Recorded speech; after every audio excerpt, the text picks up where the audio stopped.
আজি 6 ডিচেম্বৰ তাৰিখ অহা 8 ডিচেম্বৰ তাৰিখৰ দিনা জুবিন গাৰ্গৰ আপোনাৰ মৃত্যুৰ বা হত্যাকাণ্ডৰ চাৰ্জশ্বিট দিব বুলি কোৱা হৈছে, অভিযোগনামা দিব বুলি কোৱা হৈছে। আৰু যিদিনা অভিযোগনামা দিব খোজা হৈছে সেইদিনাই আকৌ বাহিৰৰ পৰা বিদেশী গায়কক আনি ইণ্টাৰনেশ্যনেল পৰ্যায়ৰ গায়কক আনি সেইদিনা এটা হুলস্থুলীয়া পৰিৱেশ সৃষ্টি কৰিব খোজা হৈছে, যাতে জুবিন গাৰ্গৰ চাৰ্জশ্বিটৰ বিষয়টোৱে গুৰুত্ব প্ৰদান কৰিব নোৱাৰে, গুৰুত্ব নাপায় অসমত।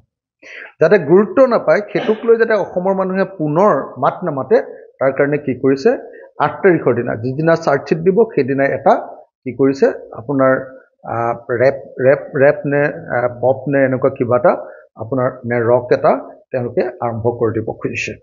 এইটো দুৰ্ভাগ্যজনক কথা।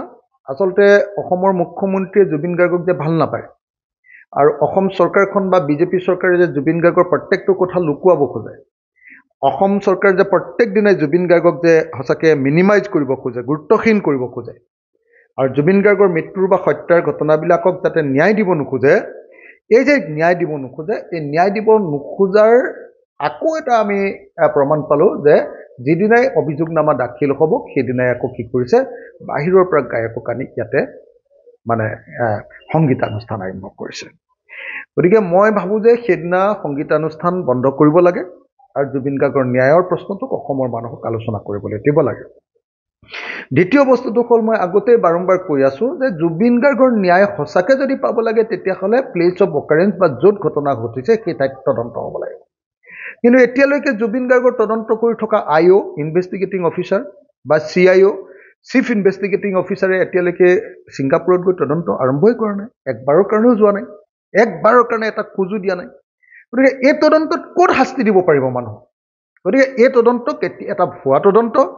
অথচ অসমৰ মুখ্যমন্ত্ৰীয়ে কৈছে যে নহয়, কোৰ্টৰ জৰিয়তে লেটাৰ্ছ ৰগেটৰী বা লেটাৰ অফ ৰিকুৱেষ্ট নোযোৱাকৈ অকল ডাইৰেক্টলি MLATৰ অধীনত ৰখা তথ্য ছিংগাপুৰ চৰকাৰে দি দিয়া তথ্যৰ ভিত্তিতে তেওঁলোকে তদন্ত কৰিব। কিন্তু ইতিমধ্যে ছিংগাপুৰ পুলিচে স্পষ্ট ৰূপত ঘোষণা কৰিছে যে জুবিন গাৰ্গৰ মৃত্যু হত্যাকাণ্ড নহয়।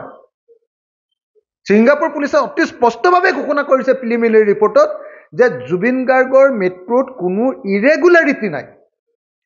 জুবিন গাৰ্গৰ মৃত্যুত তেওঁলোকে অতি স্পষ্ট কৈছে যে সেইটো এটা কোনো foul play, there is no' foul play in the death of Zubeen Garg, untimely death of Zubeen Garg.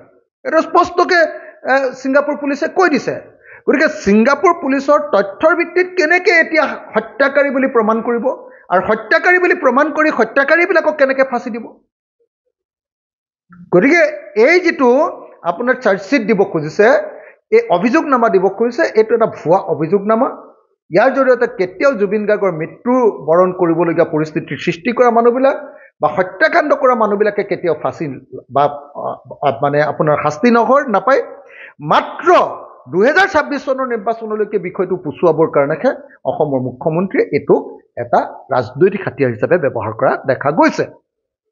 গতিকে মোৰ কথাটো স্পষ্ট যে জুবিন গাৰ্গক যদি সঁচাকৈ ন্যায় দিব লাগে তেতিয়াহ'লে অতি স্পষ্ট আৰু দৃঢ়তাৰে সৈতে অসম চৰকাৰে থ্ৰ'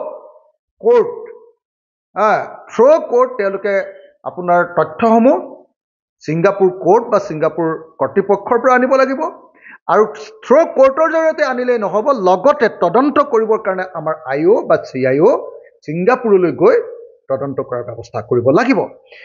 সেইকাৰণে অহা 8 তাৰিখে যিখন চাৰ্জশ্বিট দিব সেই চাৰ্জশ্বিটখন মই ভাবোঁ যে প্ৰিলিমিনাৰী চাৰ্জশ্বিট হ'ব লাগে। তাৰ পাছত আকৌ 2-3খন চাৰ্জশ্বিট দিয়াৰ কাৰণে স্ক'প ৰাখি থৈ দিব লাগে। সেইখনক যাতে ফাইনেল চাৰ্জশ্বিট বুলি নকয় তাৰ কাৰণে মই চৰকাৰৰ ওচৰত দাবী উত্থাপন কৰিছোঁ।